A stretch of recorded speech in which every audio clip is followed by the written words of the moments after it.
We interrupt this program.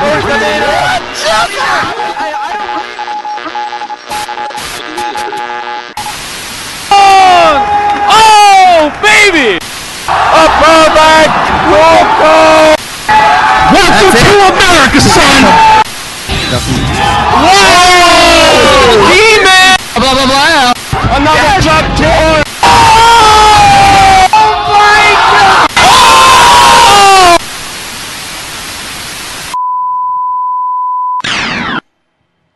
Hello and welcome to Die. It is Frame Trap for the week of October 25th. We are live here in San Francisco, California in Southtown Arcade. My name is Mr. Jared, creative director of iPlayWinner.com. Right here, EMP Haunts, the founder, the owner. You do everything. How are you doing, man? Well, I'm not still not a part of EMP, so I think we should probably jumping the gun there, but they are just not going to be pleased. It is best just to wait until things are actually settled. So, Hansu, what's going on?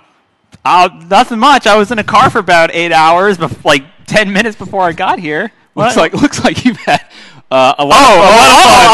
I'm sorry. These? I'm sorry. Yeah, I went to a little place. You might have heard of it. It's called Disneyland. Yeah, dude. I got hype. I was hanging out with like Mickey Mouse. I rode Splash Mountain. I put my hands in the air. I wasn't scared of nothing. It was sick. I had a giant turkey leg, and I ate ice cream with Mickey's face on it. I had two different kinds of ice cream with Mickey's face on it, and I went to Flynn's Arcade and I played. Tell me about Flynn's. Tell me about Flynn's. Oh, there's an arcade there. Yeah. You get to listen to 80s music, and you get authentic Flynn's Arcade tokens, and all the machines in there are they're all 80s games, and they're all in pretty good condition. I got to play on a legitimate original Rolling Thunder cab. With the controls on both sides and everything. I'm a really big fan of Rolling Thunder, so that was really cool. And there I am. I'm straight up in the grid. Thanks, Hipstamatic, for making that possible. Scroll down. I want to see the a little bit. Whoa. All right, zoom and enhance. Yeah. No, shrink it. Can we get a shrink there? Can we? Okay. Okay. Okay. All right. Shaking his head no. He says no. You look like it looks like the Star Wars like hologram thing. The Princess Leia. Yeah. Help me, Triforce Game Master. You're my only hope. Yeah. So yeah, and then I ate ice cream with Mickey's face on it, and I had a giant turkey leg, and I rode teacups, and I'm on Mr. Toad's Wild Ride, and it's a great way to stay in shape. So you are eating honey? I ate honey. I went on Winnie the Pooh, and I got to ride Little Mermaid, and I went on a roller coaster, and I did lots of cool stuff. Disneyland! Yeah! So it sounds like it has absolutely nothing to do with fighting games. No, but to be honest, it sounds like you did something that had a lot to do with fighting games. Dromstruction. I was actually, I'm straight up. First of all, I'm straight up hanging out with Mickey Mouse. I'm like, doing like trying to like self-shot MySpace pic, and then a Twitter update pops up, and people are like, iPlayWinner's got instant replay technology. That's sick. You have unlocked like the Herodric Cube. Because not many people realize that, instant replay technology, this is ancient arcane evil. In fact, the original Egyptian pyramids were the first form of instant replay technology. And somehow you have harnessed this energy and you have unlocked it for the fighting game community. It's well, okay. So while you're riding teacups and having the time of your life, I was working my ass off all weekend at Dromstruction, which was ended up being a really awesome tournament, really awesome stream. We had like a T1 connection there, so we had like all the bandwidth we could eat up pretty much all day. But it was a major NorCal event. We had players from all over NorCal, met up in Davis, California, to play, all the usual suspects, the Super Street Fighter IV, Marvel vs. Capcom 3, all the major games, and then. It ended up being a really awesome event. What was really cool about the tournament itself was that we got players who typically don't get to interact with each other because you have players who live more like in San Francisco proper. Mm-hmm. They never get to play people out in Sacramento and stuff. So we had a lot of matchups that we never seen before. So it ended up being just totally awesome. We had some great upsets like Corymon taking out top 8 placer XIII. Oh, wow. Grand finals for both games were really cool, and the team tournament was one of the best team tournaments I've seen. But yeah, as any of you who watched the stream, we I guess debuted sort of like last minute instant replay. I didn't hear anything about this prior. Like, this did not exist. Well, it's something we've been fiddling around with the idea for a while, but after the article you posted on how basically we can improve the not only commentary but the production, how can we really step things up? One thing I'd asked a lot of the commentators and a lot of people involved with the scene is, would instant replay help? If you, because I think the most sound argument for the whole commentary issue was that the matches happen too fast, right? Or they happen faster than, say, like StarCraft matches, so it's a little harder to get really into depth on certain situations and setups and attacks. So if you have instant replay, it gives you that time to sit down and explain what's going on. So. It worked out great. I thought, again, the commentators had plenty of time to go over the matches and key moments. We had highlight reels with players' faces and this is all because of Chris Seglia, the guy who's actually running the stream right now behind the scenes. He's the one who put in all the hard work and made that happen. But going back and watching the replays, I thought it was. I think moving forward, it's going to be a necessity at major events. Especially for new viewers who are, this may be their first fighting game stream. I think it really helps kind of convey what's going on. But again, it's new for us, but we're not the first to implement this. Right. I do distinctly remember there being a different group who also did instant replays for fighting game tournaments. Yeah, and just they're a huge part of the fighting game community and have been for quite some time. Final round about 2 years ago, Impact Clash. I think they were the first ones to use a TiVo to do instant replays. So we're a little bit behind the times, but I think we executed it pretty well, and the chat seemed to like it, and the viewers seem to love it. So we're gonna. I can't say we're gonna have it for like every Starbase tournament, but I think for any major event, we're gonna try to implement it. So yeah. My cheek is bleeding now from biting at it. So we have an incredible show here tonight. We got a lot of news from Soulcalibur V, release dates, new characters, a lot of stuff you may have missed over the weekend. Some folks were, at the greatest place in the world, Also, we got some character changes for King of Fighters 13, Ultimate Marvel vs. Capcom 3, all these great upcoming games. And, of course, it's not an episode of Frame Trap if we were not talking about drama concerning Street Fighter Cross Tekken, everybody's favorite soon-to-be-released game. So we are going to dive right into that when we come back, and we will see you on the other side of the break.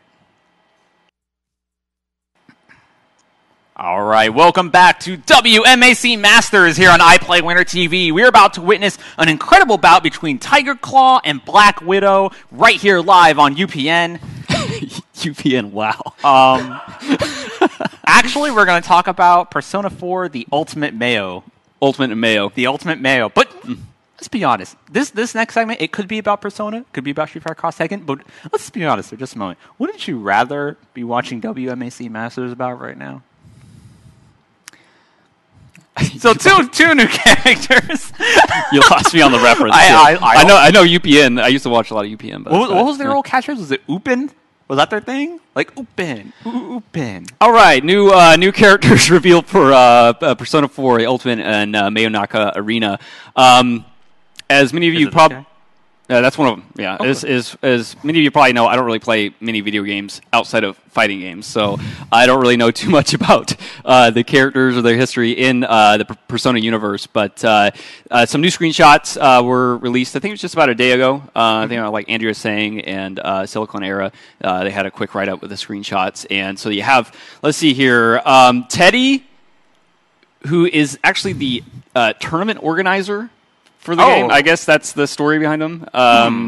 Okay. And I was on Wikipedia and I was trying to read his backstory, and like actually on a lot of the Persona characters, I was like, man, I just have to play this game because each of their bios just on their own make absolutely no sense. But apparently he fights with his bear claws, and Naoto Shirogan is a detective that fights with a gun.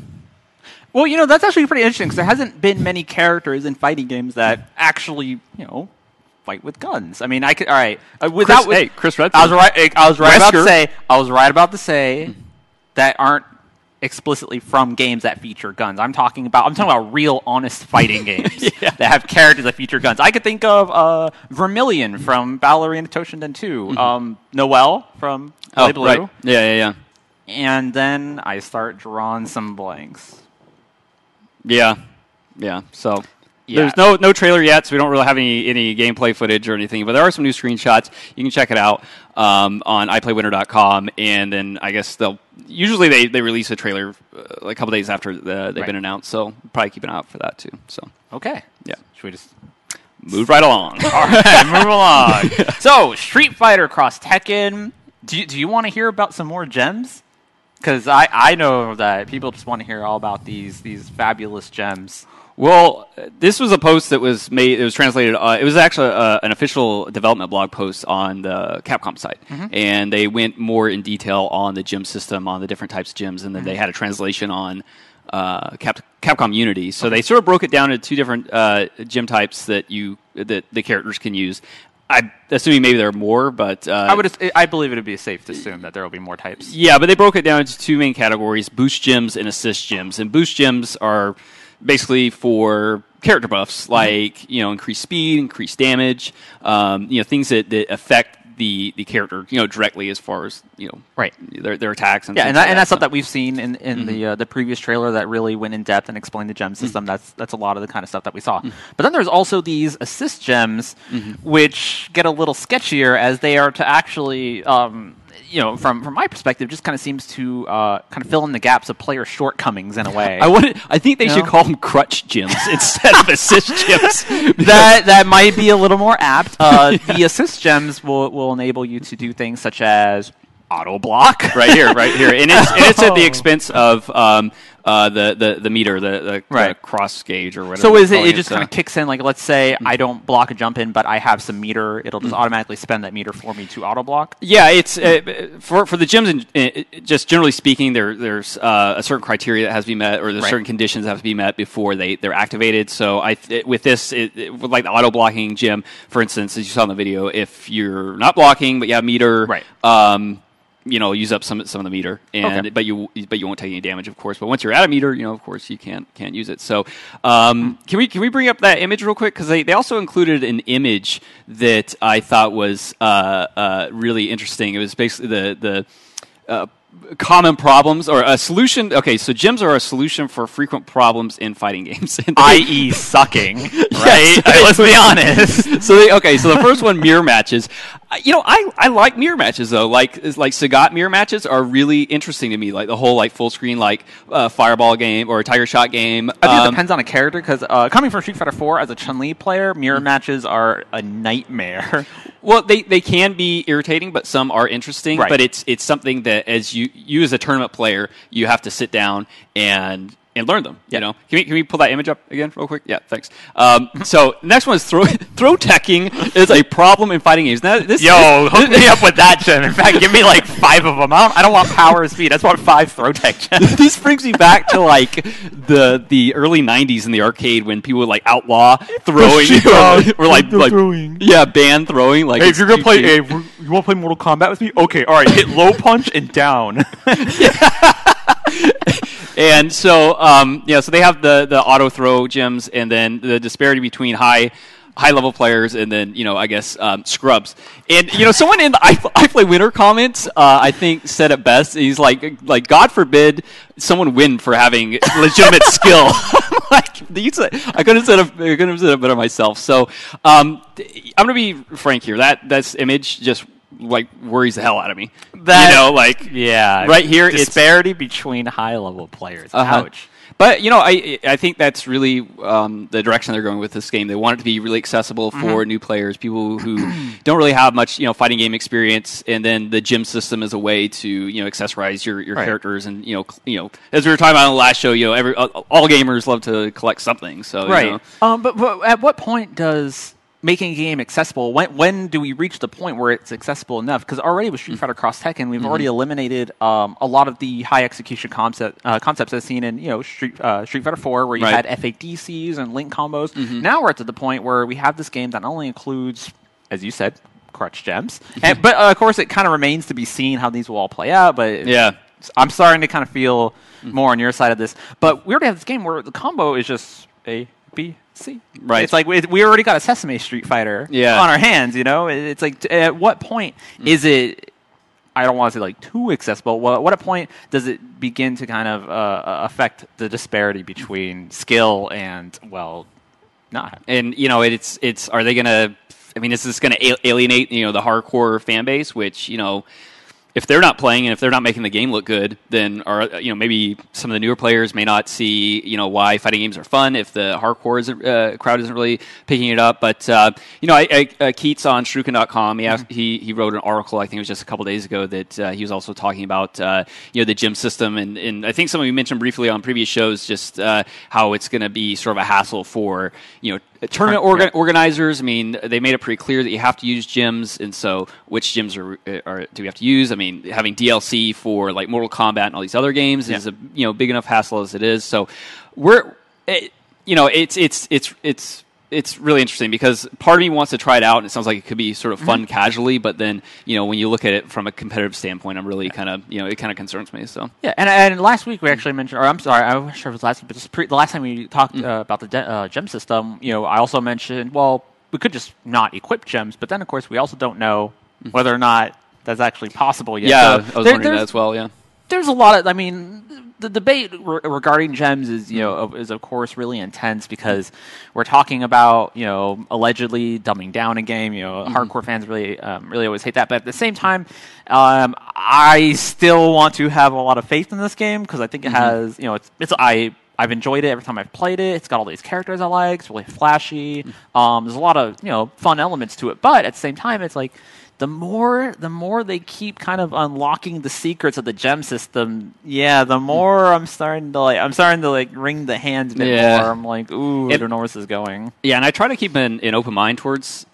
pretty much every fighting game, and I'm actually the type of player who'll play everything. I'll play, I play Tekken, I even play BlazBlue, I play I try to play every game that's out there, and I'm sure I'll give this a shot. And I think a lot of people are saying, a lot of players are saying maybe it'll add a lot of depth to the game, and that's I'm sure it will. But as far as the logistics of running a tournament and just whether or not our top player is going to pick up the game and take it seriously because of the gym system, it has yet to be seen. So. Or what happens when it's Evo Grand Finals? You got like Ricky versus Daigo, and Ricky does some like Rufus mix-up shoot for across Tekken that no one's ever seen before, right? Mm-hmm.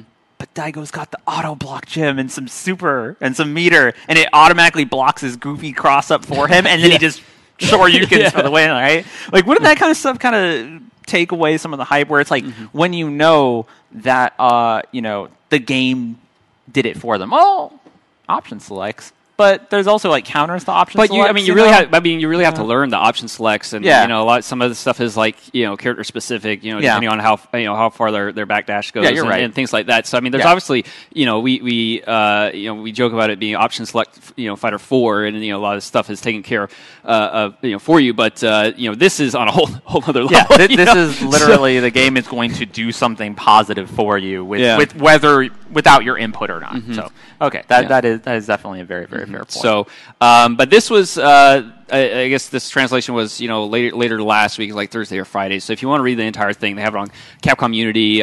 We post on iPlayWinner.com, so you can check it out there if you want to read more about it, and then, also watch those videos. But, again, I'm definitely, I guess, well past a wait and see point here. I just, I guess I'm waiting to see if they're going to change the system completely for the hardcore players. But so TikTok. Yeah. All right. When we come back, get ready to forget everything you know about King of Fighters, which might not be so much, and Marvel's Capcom 3. We talk about all the changes coming to KOF 13 for consoles and Ultimate Marvel's Cap 3 when we come back.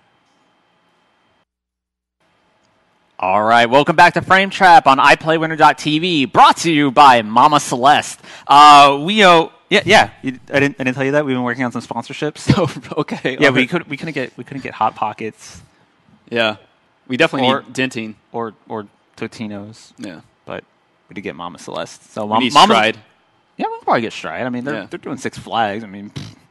Anyways, so changes for King of Fighters 13. A lot to get into. So why don't you take us in on that? Yeah, King of Fighters 13. They had the professor at Madman's Cafe, mmcafe.com. He translated a blog post that was on I guess SNK's official King of Fighters site, and they released one previously that went over some different characters. I forget who it was exactly. Sorry about that, but a new one was released. And one thing that I like that they're doing is they're releasing a video. That showcases a lot of the changes, and because typically you read changes for Marvel's Capcom 3, and you'd be like, let us play Theory Fighter and figure out what that means. This is just like, nope, here's this crazy change, and that's definitely the way to do it. Yeah, and I think it's awesome. But so I think they covered Terry, Elizabeth, Joe, Iori, a bunch of others. But what I like what they're doing with this game is pretty much all the characters are getting buffed somehow. There are some nerfs here and there, but instead of just completely just bringing the nerf hammer down on the characters, they're just making adjustments, and they'll say they're kind of like taking away certain elements, but then giving other moves new properties. And I guess they're just going to see how that plays out, and that's something we always argue about, especially when when Street Fighter 4 turned into Super Street Fighter 4. Talking about why did we have to weaken all these characters when we could have just brought everybody else up? Because it's something we've talked about in the past, where you don't want to come into a game feeling weaker than when you last left it. You want to come in still feeling strong, because at the end of the day, a lot of these games are, it's skill-based, but it's also kind of, for more casual users, it's also kind of a power fantasy. Oh, this is what I'm hyped for. So this is your character. Throws on throws. Goro's in there now. Goro is amazing because he did not need any buffs on his normals, but he did get one buff on his normal, and then they gave him the ability to drive cancel pretty much all his command throws, so you can cancel. Tossed around. You can. I think it's awesome. Yeah, it's like, all right. Basically, let me phrase like this. It's as if you gave Zangief the ability to FADC spinning pile driver into his into running bear grab or something, and then into his super, and then into his ultra. Yeah. That's why KOF is awesome, because that's it's like you can cancel. It's kind of like you're canceling supers into ultras in this game, and so you can really just put the pain on them. But one cool buff for Joe. I mean, it's not on right now, but which you saw a little earlier, he can combo off his slide a little better. I think he can go into a HD activation off the slide. That's great. Characters like Andy and Terry, I think, got some new chain combos. So some of the stuff is a little subtle, but I think it's going to help long term with a lot of these characters. Boom! There you go. It's insane that that's his girlfriend. That's how rude.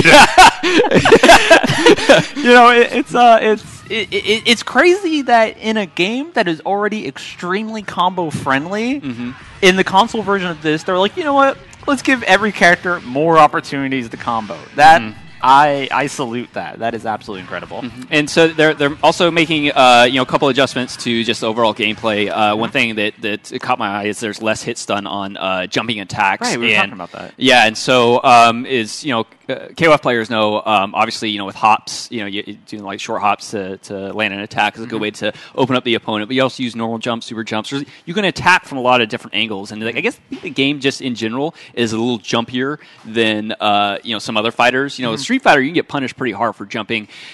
You can get punished in KOF, don't get me wrong, for jumping, but you can just attack from many different angles. But there's less hit stun on jumping attacks now. So I don't know if that was like maybe sort of a weird translation, but what I'm thinking is going on there is, when you do land these jumping attacks, you're not going to have as much time to combo. So that could mean you have to buff your execution a little bit and spend a little more time in the lab. But again, you can go to iplaywinner.com, and it's on the front page there if you want to go read through all the changes. There's like a good 7 to 10 for each character, so there's a lot to go over. So and take a look at the videos as well. Get a kind of a taste of where things are going with that game. It's crazy to me they're already taking extremely offensive, combo-driven game, and they're making characters have greater offenses with greater combo opportunities. That's KOF. That's godlike. Yeah, that's KOF though. It's a very aggressive game. It's for those of you who've been watching this show for the past couple weeks, know that I'm really hyped for KOF 13.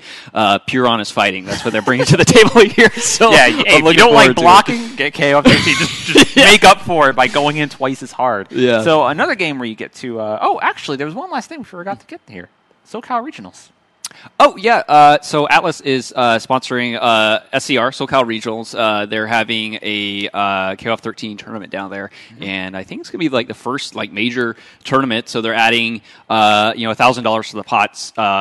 So I think that's awesome for current KOF fans. I know a lot for Mr. KOF, for Mr. KOF, or one of those guys who are going to win. I think there is a guy called Mr. KOF who is like got like a KOF. I love King of Fighters. Yeah, so I mean, shout out to Atlas for supporting the community, but I mean, to be honest with you, I would like to see more. We keep on harping on this, but pre-release promotion for the game, because by the time the SCR comes around, you're going to have Ultimate Marvel, you're going to have AE version 2012, and I think a lot of players they're going to be focusing their upping their game in those games, and they're not going to be so concerned about KOF. And I think if people haven't really got on the KOF train before then, it might be hard to might already have left the station. Yeah, exactly, and it'll just be overshadowed by some of those other games, and it's sad, but that's kind of the reality. We've seen it happen with other games. So. So what you're trying to say is, if you want an easy win at SoCal Regionals, you should probably play King of Fighters. Absolutely not. No, you're probably getting destroyed. But no, seriously, guys, King of Fighters 13 comes out next month. Do check it out. It's really incredible. Another fighter coming out very, very soon, Ultimate Marvel vs. Capcom 3. And a new glitch for the original, which now we can only speculate whether or not it's in Ultimates. Yeah, which was pretty crazy. But for Ultimate Marvel vs. Capcom 3, Capcom released just as Seth said they would, released a changelog for the game. Thank you, base Seth. Yeah, and so this was for all the Marvel characters. And so, Captain America, Storm, Magneto, and there's... A lot of buffs across the board. For like Captain America, as most of you know, he can now OTG with his light shield slash, and he has like a double jump. Trying to think. Double jumps are pretty American. Yeah, I guess so. To be honest, I'm trying to think. Dormammu, he now his normal throw is like a hard knockdown or like untechable knockdown. So I think there's same way his air throw is. Off the air throw, I think you get like purification and like straight into a level 3 and some other things. More combo possibilities now off like a ground throw. That's what he needed. He needed the ability to do more combo. And then Doctor Doom. I think Doctor Doom is actually going to be one of the best characters in Ultimate by far. Yeah, I was it Ultimate NorCal vs. Capcom. There was a Doom player here who was just going nuts. Like it's because his the dive kick, like the weird convert. Yeah. Now you can combo up. Yeah, it's his jump S now. I think it's jump S. Yeah, jump S results in an untechable knockdown. So from there you can. I think it's. Excuse me, I'm not a Doom player, but I think it's forward H for the OTG, and that will basically he's just going to be a combo monster from anywhere on the screen, and you're just going to have to look out for that foot dive. So that's I think again, Doom. You combine his hidden missiles assist and his beam assist, and now so to be overall strong as opposed to strong. Yeah, and he was he's already pretty mobile, so I think he's definitely going to be one of the best characters in Ultimate by far. So there's big changes to Iron Man. He looks like almost a completely new character. I think he like lost his double jump and now he can air dash out of normals and whatnot. So he's like a completely different character, but he also got some buffs as well. But I think long-time Iron Man players going to have to go back to the drawing board and kind of see. Do you think that maybe they just wanted all the Avengers to be good for the upcoming movie? Maybe. But Thor's one of them, right? Yeah. I mean, it's Thor, Captain America, Iron Man, and then Hawkeye is also looking pretty good. Yeah, I think Thor. I didn't look through. I didn't really read much of his buffs, but as I was glancing over this, there's like a huge list of notes, and I can't imagine them nerfing. I can't imagine any of those being nerfs because he's already pretty. Somewhere Mike Ross has computers one tier. Just thank you. Yeah. So but it's not. It's not all smiles for the entire cast. It's some of them. Like Sentinel, Magneto, Wolverine, Phoenix. What did Sentinel ever do to anybody to get nerfed this hard? I can't. Yeah, it's because after your initial health and damage nerf, like watching Sentinel and play, I was like, okay, now I understand it a bit more. All right, now he's a lot more fair. I think he's fine, but maybe that's just because I'm like a hype monster, and I just like it when he just comes out and goes flap. Well, dude, it's really it's really the same thing as Scrubs crying about Sagat and Vanilla. I mean, we've gotten to this point where if, you lose a couple matches and something seems overpowered, the first couple weeks, the game is released, and people just like start bitching up a storm because they can't beat these characters. But then you leave the game in the hands of skilled players for over the course of a couple months, and you realize, okay, Sentinel really isn't that bad. He has a lot of glaring weaknesses. I think characters like Spencer, Wesker, Amaterasu, like all these characters just eat him alive. But they keep on kicking him down a notch. I think it's a shame, but all he ever wanted was just the genocide of the mutant race. maybe that's it. But not too worried about Wolverine or Phoenix getting nerfed. I definitely welcome those changes. But I don't. What are your Wolverine? You don't even play this game. No, but I like Phoenix. Well, I like Phoenix too, but I think it's just she's a character where it's kind of difficult, right? Because she is so overpowered. It's like how do you balance a character like that? I don't know. You balance her because she is the destroyer of worlds. I mean, here's the best part. I don't even play this game. This is how much I like Phoenix. This is my text message sound. I can't control it. Because when I hear that, I'm just like, oh, this is gonna get awesome. And then you get it like, hell yeah, I want to get Indian food, Phoenix. Like, I love Phoenix, dude. Yeah, I think the character design is awesome, but I'm actually at Dromstruction and Seasons Beatings. I think grand finals basically came down to two players mashing light with Phoenix. So I'm. I'll be happy to see the grand finals. When I saw that, I was like, juice box. Yeah, but maybe some people get hype over that. I'm not one of them. So, but also, so during Dromstruction, there was another stream going on. Team Spooky was collaborating with IFC Yipes on the Curly Mustache Invitational, which I guess they invited like Chris G, Rogue Yoshi, Yipes, obviously, and a lot of Yipes was there, was he? Yeah, who knew? But I didn't get to watch the entire thing. But one thing that came out of that tournament was the Quicksilver glitch. And what's funny, this is discovered by 10 Stars and Rogue Yoshi. And I actually saw Rogue Yoshi talking about this like in IRC like a week ago. He's like, hey, I think I found something kind of funny with Dante and THCs, and like I'll get back to you guys on this thing. And then like a week later, we see this video, and it's a game-breaking glitch, and I'm not a Dante player, so it's a little hard for me to explain what's going on here, but from what I understand, you can cancel his Stinger into a team hyper combo, and he gets stuck in this freeze, in this THC team hyper combo freeze state, and then you can keep, I think, canceling into... Well, you know how Dante can cancel certain moves into others, and I think you can continue to do that so you don't go back to a neutral state. Because when you go to a neutral state, the combo ends, but you can keep canceling these attacks over and over again for him to stay in that state where it comes up again here. And this is the video by 10 Stars and Rogue Yoshi. So right here, it gets to the point where you see, you can keep canceling the attacks, and as long as you don't go back to neutral state, it stays like this, and you can continue to do it until you can actually crash your Xbox doing this. Well, I mean, that doesn't take much effort. Hey-oh! Oh, burn. So it was pretty much debuted live at this tournament. Right. So did he do it in an actual match? Yeah, it was against Chris G. I think it was Chris G. I respect that. Also, how execution heavy is this? Do you know?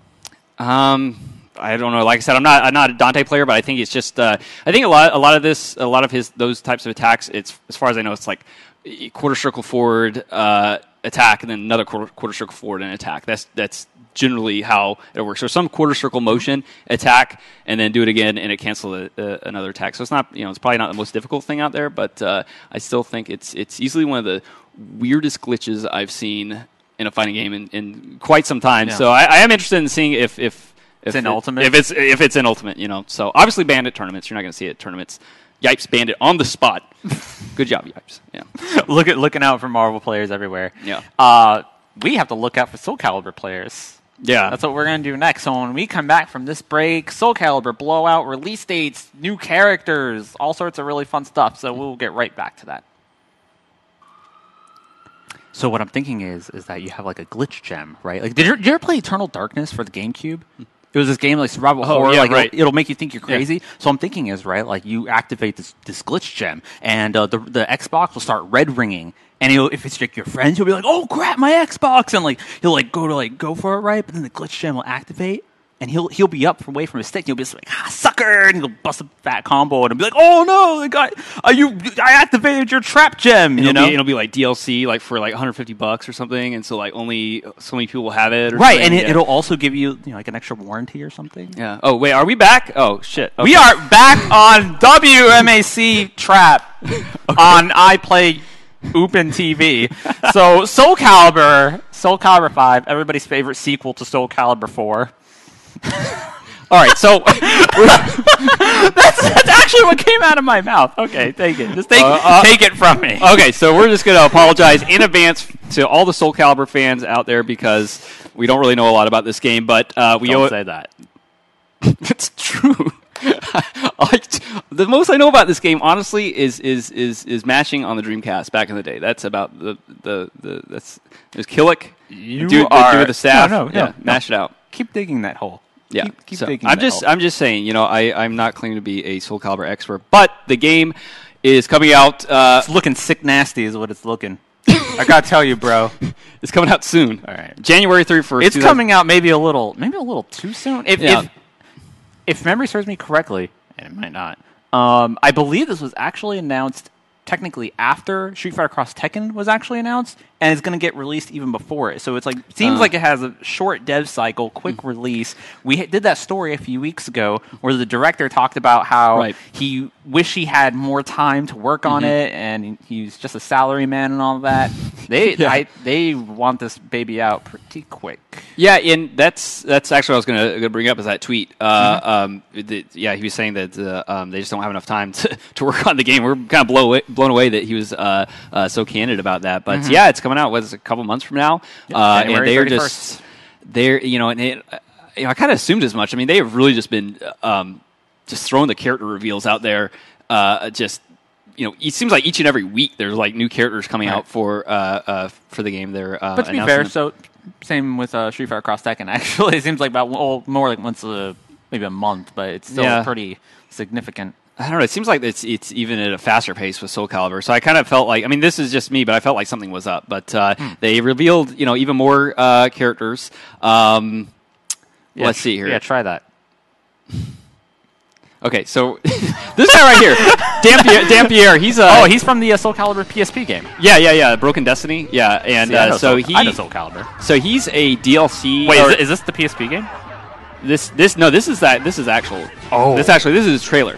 Jesus Christ! He's a pre-order bonus. If you pre-order the game, you get the character. So I mean, I'm just going to assume that he's going to be DLC as well. I mean, I don't know if that's obviously that's just a rumor for now. But if you pre-order the game, get Dampierre. Such perfection from the bellow. Well, I actually, dude, I'm like hypnotized right now. I actually want that though. I'll be honest. And then you play video games. I don't play video games, but Assassin's Creed. I like video games. How do you pronounce his name? Ezio? Ezio, yeah. The guy from Assassin's Creed. They should just say, new character revealed. The guy from Assassin's Creed. So Ezio's in here. He is the new guest character for the Soulcalibur series, which has had a guest character pretty much every single title, with the exception of perhaps the Wii game.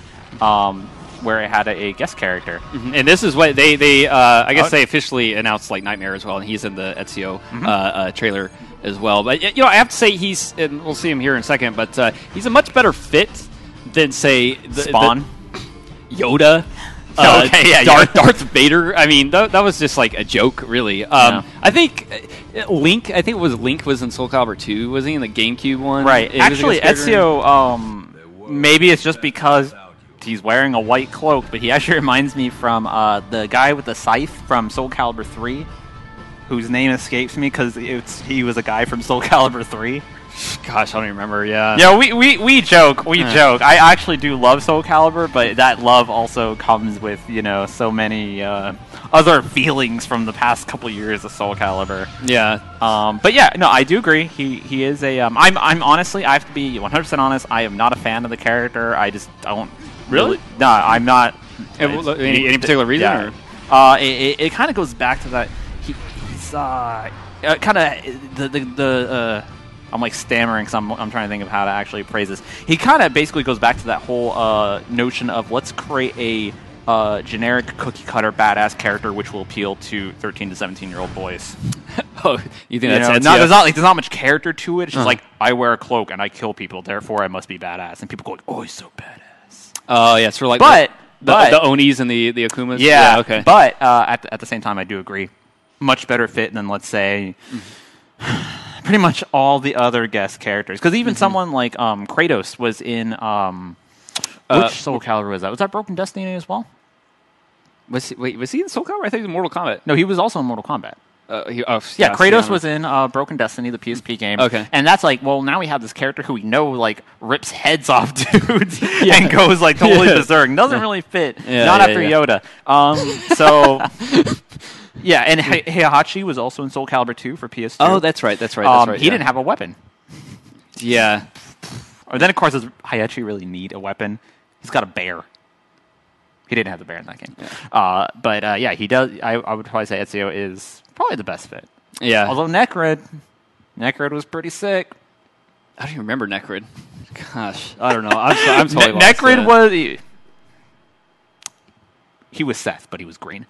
So, what else we have here? Also, we have some other new characters added to the roster. You mentioned Nightmare. Also, Raphael, who debuted in Soulcalibur 2. He is back. I remember a lot of people used to complain about Raphael. He's one of the characters who, you could just kind of go like that, the buttons, you get something crazy. Oh, happening. Yeah, he was sort of like the Maxi. Yeah, he was almost like the new Maxi. Yeah, right. But he actually, at a higher level, took a lot of skill to be effective with, kind of like, I would say like an Eddie Gordo, Like anyone could pick up Eddie Gordo and be like, blah, blah, blah, and like get, really destroy people, but it takes a really skilled player to play him at a high level and to be effective with him. So Raphael is a pretty good pick. Also, Lexia, who is Jean Shua's daughter.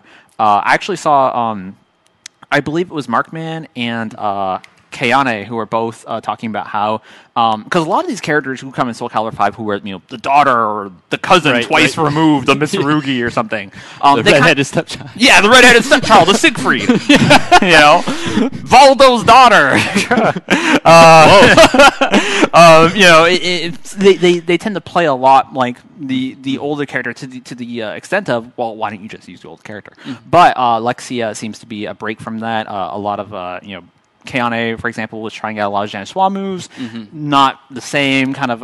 is also apparently slower than Jean Shua. Okay. So that's pretty interesting. I played Jean Shua in Soulcalibur 2. I played her and Astaroth. I'm actually...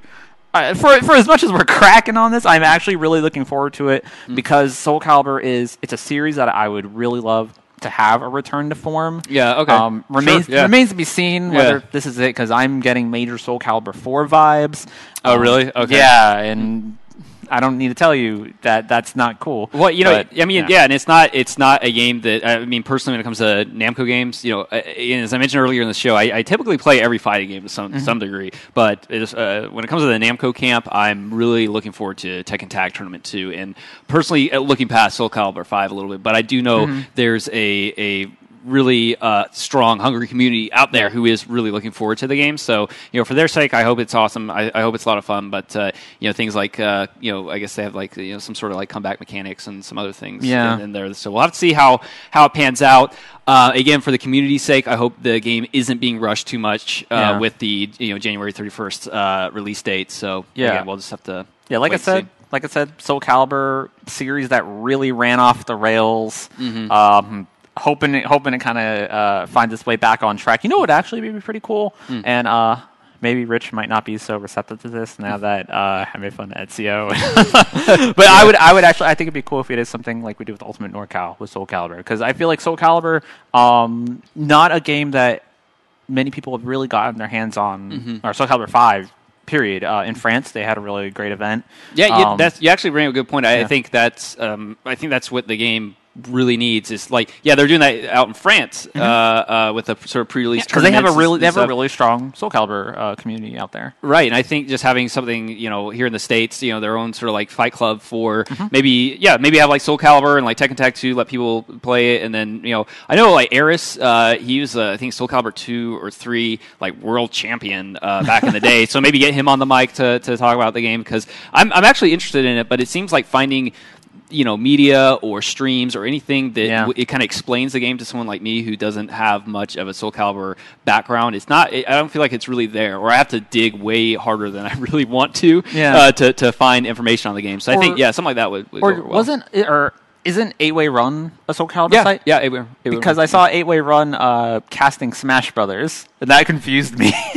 Oh, really? Yeah, I was in T-Box, I saw 8-Way Run, and I was like, oh, cool. No, actually, Jaxel, he's on the East Coast. I think that's his site. He runs 8wayrun.com. He's, he does 8 on the break every Tuesdays. I think it's going on right now, actually. And so, he has the know-how. I'm sure he could, fire up the community, and maybe Rich can hook it up with him somehow. I don't know. Yeah, at least rally the troops over there at 8-Way Run. Yeah, so. I would love to see some people get some hands on this. We're getting notes passed on. Is this? No,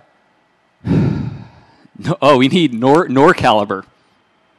NorCalibur V. Oh, I like that. Shoutouts to Ghost Chimera. Yeah, I don't know. Is that a Resistance character? I don't know. NorCalibur V. Yeah, Filthy Rich. Let's make it happen. So anyway, you have a huge announcement coming up next. You are overblown. No, this is huge. This is huge for the fighting game community. We actually should have been teasing this since the beginning of the show. Yeah, but thanks guys for sticking around. This is huge. It has all to do with this guy right here. So once we come back, you're going to find out what it is. Stay tuned.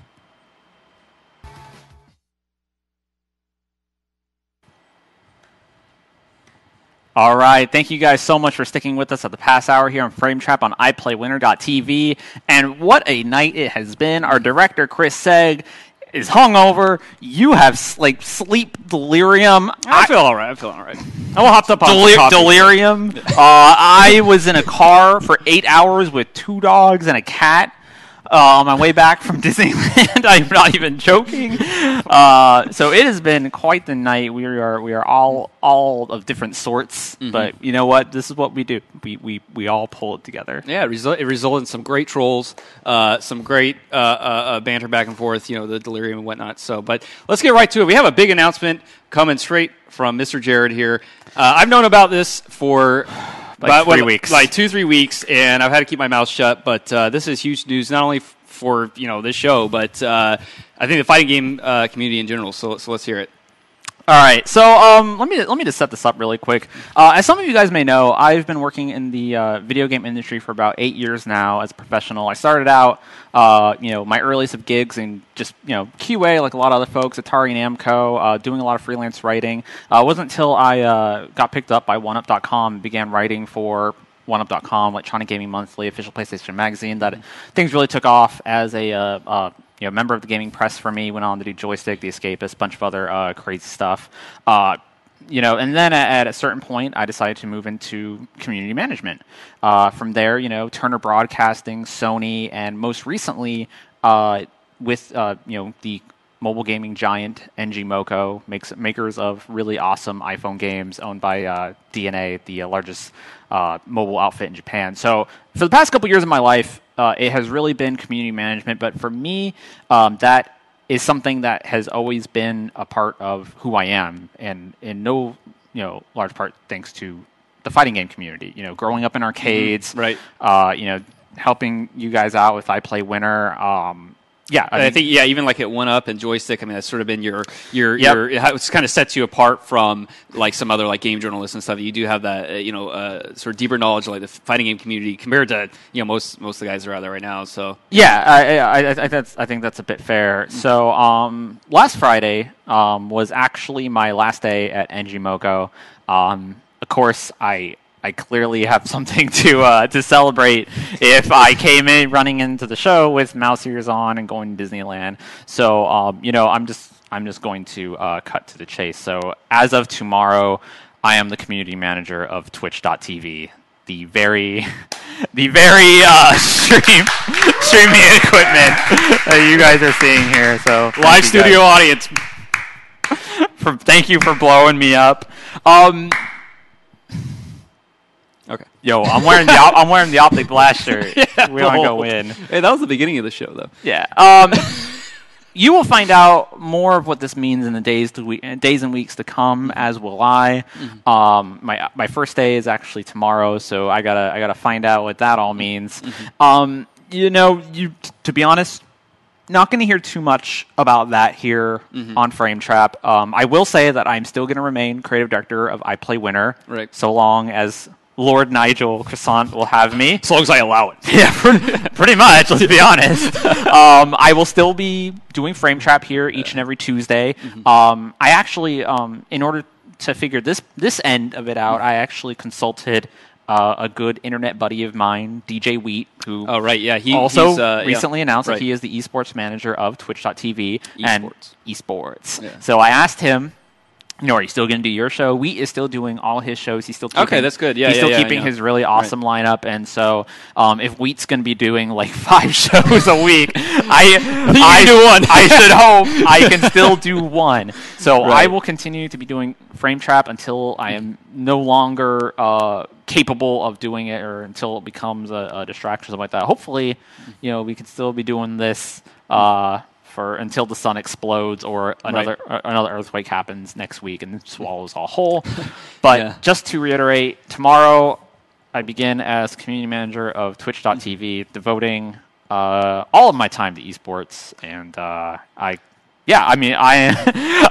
trying to be very calm about this because Hans is here blowing me up and embarrassing me, but I'm absolutely thrilled. Yeah, I mean, congratulations, of course. And then, so for some of you who are maybe like new to just like watching streams or just I Play Winner in general, I think you're a perfect fit for the spot, because the reason that we are doing this right now, the reason that we broadcasted like NCRs and all the great content that I Play Winner pushes week in, week out through live streaming, it's pretty much has to do with Jared here. Without you pushing me to like start streaming, like years ago, we wouldn't even be doing this right now. So yeah, I can't even recall how many times we were out in like the backyard of Keystone 2, like waving like bottles, like, you've been doing this. Why aren't you streaming more? No. I mean, all my Play Winner is this guy, but I mean, I've always been there, like just.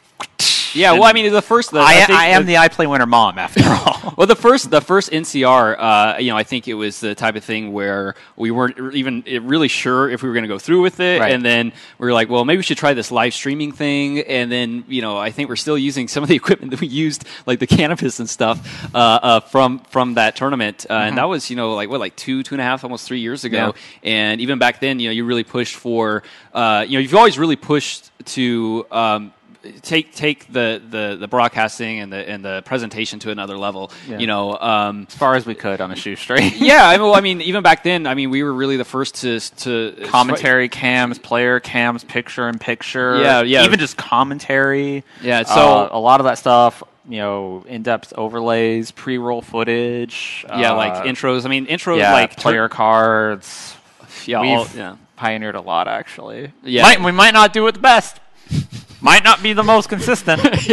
Might not be very good sometimes. But we did it. But but people take notice of all the the production values in this, all the new ideas we try to push out there. And I like to see all the other streams use that stuff as well. But again, you do need somebody in the community who is pushing for higher standards, because I mean, honestly, it was up to me. Like back in the day, it would just been like game feed with like a webcam, and it'd probably still be like that if I didn't have someone pushing me to take that next level. So I think it's awesome. I'm excited to see what this means for the fighting game community. Of course, Ben Fishtix is while you guys know, he's done an awesome job. talking to the fighting game community, really making out to a ton of events. I mean, he even came to, I think it was not last NCR, but the NCR before that, and he was helping us, send out tweets, about the event and who's playing, and really trying to. This was before he was with Twitch. He was out here at the tournaments helping us out. So, if he's he's a StarCraft guy, so if he was even pushing that hard even before he's with Twitch to help out the fighting game community, I think it's with you in there, it's going to be even better. So. Yeah, and the thing about Twitch full of amazing, talented people. Most of which know StarCraft, League of Legends, Quake, a lot of the other games. There isn't really someone who is super into the fighting game community, super dedicated, knows it inside out. That is where I come in. So having me as community manager for the fighting game community is really pretty much, hopefully, a good thing. I can't help but be super modest and humble. I don't want to overpromise, underdeliver, such and such. But as I said, find out in the days and weeks to come what's kind of entails. And I'm super excited. I'm just trying to be humble about it. I don't like. I've never been a type of person to when it comes to. It's weird. I've never been the type of person to self-promote when it comes to a job. I know like a lot of community managers in the games industry get this rep of almost being like a rock star or CM where the line begins to blur on whether they're promoting themselves or the brand, and so I've always tried to avoid that. So I apologize if I am being kind of apprehensive to talk about this kind of stuff because it seems kind of. Well, I think them bringing you on board is just a testament to as far as how far the fighting game community has come in recent years. Because now we have basically a dedicated community manager for the fighting game scene, and this is kind of the stuff we've been harping on over the past couple of weeks, couple of months. Like, we love obviously what it is. I mean, I love going to tournaments and all this stuff, but there's a lot of change going on in the scene right now as well. So, with like all the live streaming and, we're doing stuff like, Frame Trap and these live shows, Cross Counter Live, which is, going on a little later tonight. All these shows, which, in other games, like RTSs, the StarCraft, they've had these types of shows and these sort of things for a while. And I think, talking to Seth recently, I think he said it best is, we can learn a lot from the esports community, but they can possibly even learn even more from us. So I think it's sort of a two-way street. And just to be fair, I am also going to be working with StarCraft communities, League of Legends, Counter-Strike. I am going to be working with everybody, but it's like now at Twitch there is someone who their focus will be fighting games. Yeah, right. Yeah. Just that I know fighting games. Yeah. I cannot say my focus will be fighting games. Your focus is going to be fighting games, and if his focus isn't fighting games, Ben, I know you're watching. I'm coming down there and making sure that happens. Yeah. Okay. But just I'm not getting a job at Twitch TV anytime soon. So one last thing about Twitch that I just want to mention. Twitch has been really great to just about every gaming community there is out there. Right. Yeah. And I know on a personal level with us, we used to stream like a lot of people. We used to stream on a certain other streaming service. And we they actually came to us and said, well, what can we do to make you guys switch over to Twitch, which was then at the time only Justin TV. Justin TV, right? Yeah. And I remember you gave them a big list of like, well, here's everything we're going to need if we ever want to switch over. And it took a couple months, but sure enough, everything and here we are. I think it was Emmett, who I think Emmett Shear, right? You were handling that at the time, actually. Yeah. He contacted us through Skype, I think it was, and I think that was really awesome. They just reached out to the fighting game community and said, "Hey, we love what you guys are doing. What can we do to get you guys on board?" And I think what is it? They have. So those of you who stream out there right now, you can set up like different editors, and you can have multiple people stream on one channel, like they get their own stream key and stuff. That was an idea that I had, and I was like, hey, I want more people to be able to stream on a single channel, basically have like channel like members, without sharing like your actual credentials. Yeah, without them like being able to log in and see like all the stats and stuff, but they at least be able to connect and do their own stream on a certain channel. And that's one of the things I requested, and within a week they made that change, and I'm trying to think of. I've sent in a ton of requests, and it's like you said, over the course of like a couple months, they were just from an idea that I had that became reality. So that's what I think is awesome about Twitch is it wasn't. it wasn't just they say, okay, we like what they're doing. Let's see if we can get them in here and then just let them do their thing. We'll forget about them, and that's that. No, right. I mean, all the guys at Twitch. I mean, it's like at West Coast Warzone when things were blowing up at like 1:30 in the morning. Kevin, was on his phone like trying to help us out. So those guys, it's just this continued support, not only for what we're doing, but I think for any like major broadcaster on Twitch. I think it's pretty cool. Yeah, great company. Yep. Absolutely. So I'm super excited about that. I'll have more to say about it later. So if you want to hear more about that, follow me on Twitter at JaredR. Over the course of God only knows how long, I will probably be talking about it. I'm, as always, though, I try and keep quiet about my work stuff. But this was very much relevant. So we're gonna close this mother out. Are we taking a break, Chris? We are. All right. One last break. When we come back, we are closing this one out. So stay tuned.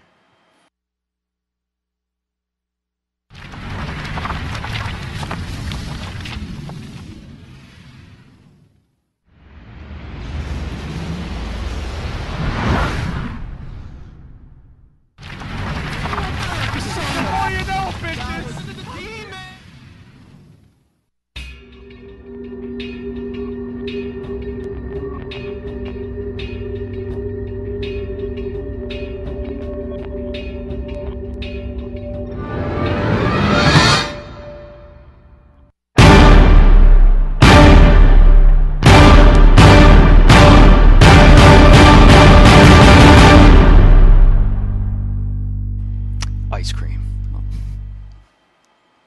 Did I tell you that I got to eat two, not just one, but two different types of ice cream? Yeah, it's his new move. Death from above. Oh, okay. That's super armor. Nemesis!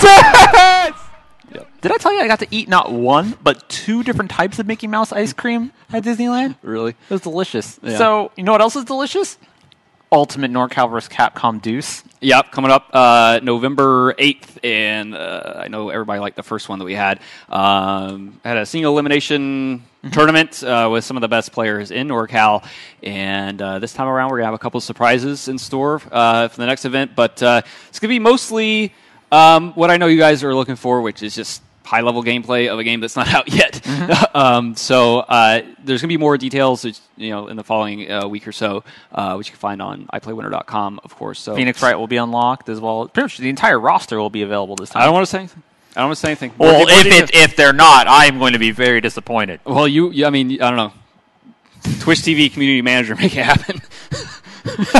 What else do we got coming up? We also got Ranbats this Sunday. Yeah. Right here. The Old Geezer Games. Real, honest fighting games. We got Super Turbo, Capcom vs. SNK2, and Third Strike. Third Strike, yeah. So CVS2, if you guys are kind of like new to the scene or don't know, like NorCal has sort of like been a mecca for CVS2 ever since the game came out. So last time we tried to stream it, we had to stream it off the camera that we're using right now for Frame Trap. That was pretty awesome. Yeah, it was like, yeah, the way it worked out, it was like sort of like this throwback to how things used to be. Yeah, how things used to be, and it was. Yeah, it was cute, but I think at the end of the day, we've sorted it out. So we'll have direct feed this time of CVS2. We'll have Leezy coming through, who's one of the best CVS2 players around, and I think he took the last tournament. Really looking forward to. And I'm a Third Strike player, but I'm looking forward to playing CVS2 more than I am Third Strike at this tournament. So that's going to be this weekend, Sunday. We usually get started around like 1 p.m. and go. And I'm in third place in Super Turbo standing, so I better step up my game. Really, isn't that like a 4-man like round robin too? Stay free. Yeah, there's people. Hey man, it's fine. You've grown up. You don't have time to be practicing fighting games as much. You're a community manager at Twitch TV. You can't be spending all your time. Have I, Hans? You can't be spending all your time. Have I grown up? Maybe you spend less time at Disneyland eating ice cream and wearing Mickey Mouse ears and practicing Super Turbo. You wouldn't be third in the standings. I love Disneyland. Yeah. Okay. So anyway, that's this Sunday again at 1 p.m. and we will be back. That's pretty much all the streaming that we're going to be doing. When was that? When was that? Sunday. Okay. 1 p.m. Yeah, and that's going to be all the streaming that we're going to be doing for the next couple days. I'm trying to recover from Dromstruction, get some HD videos up on YouTube over the next couple days and whatnot. So yeah, and then I guess next Tuesday we'll be back with Frame Trap. So. And next Tuesday, you're going to get sleep. Chris won't be hungover, and I won't go on a 12-hour road trip the day of the show. Yeah, so we'll start on time next time, I promise. We'll start on time. We will all be lucid. It's gonna be a really great show. So next week and each and every Tuesday at 7 o'clock Pacific, right here on iPlayWinner.tv. You can follow me on Twitter at Jared R. You can follow this guy at Haunts at iPlayWinner, and of course, be sure to follow us on Facebook.com/FrameTrap. Any other parting words here? Check out Cross Counter Live a little later tonight with Gutex and Mike Ross. They are going live around 10. I think 10. And they are probably actually in much better condition than we are. Well, knowing Gutex, we'll see. But yeah, they're on the stream, the stream.tv a little later. Check them out. I think their guest is actually Ultra David and James Chin, and they're going to be talking about all the commentary issues. Oh, so I should probably watch that, huh? Yeah, you should probably check it out. Okay, well, you know what? I never miss an episode of Cross Counter Live. Yep. No, really, I don't. So, be sure to watch Cross Counter Live, and of course, come back for us next week. I think that's about it. Doesn't do it? Yep. All right, we out, you guys. See you next week. Later.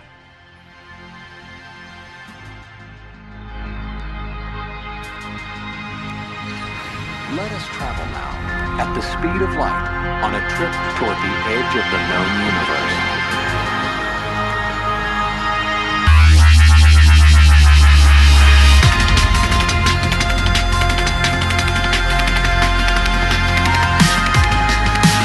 A place where space and time fall apart.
Here's the thing that makes life so interesting. The theory of evolution claims that only the strong shall survive. Maybe so. Maybe so. But the theory of competition says just because they're the strong doesn't mean they can't get their asses kicked. That's right. See what every long shot, come from behind underdog will tell you is this. The other guy may in fact be the favorite. The odds may be stacked against you, fair enough. But what the odds don't know is that this isn't a math test. This is a completely different kind of test. One where passion has a funny way of trumping logic. So before you step up to the fighting stick, before the start button is hit and the clock starts ticking, just remember out here, the results don't always add up. No matter what the stats may say and the experts may think, and what the commentators may have predicted, when the fight is on, all bets are off. Don't be surprised if someone decides to flip the script and take a pass on yelling uncle. And then, suddenly as the old saying goes, we've got ourselves a real match.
dive move, OTG, I think. Yeah, it's his new move. That's what I love. Oh! That's super armor! Oh my god, Nemesis! Behold, Optic Blast!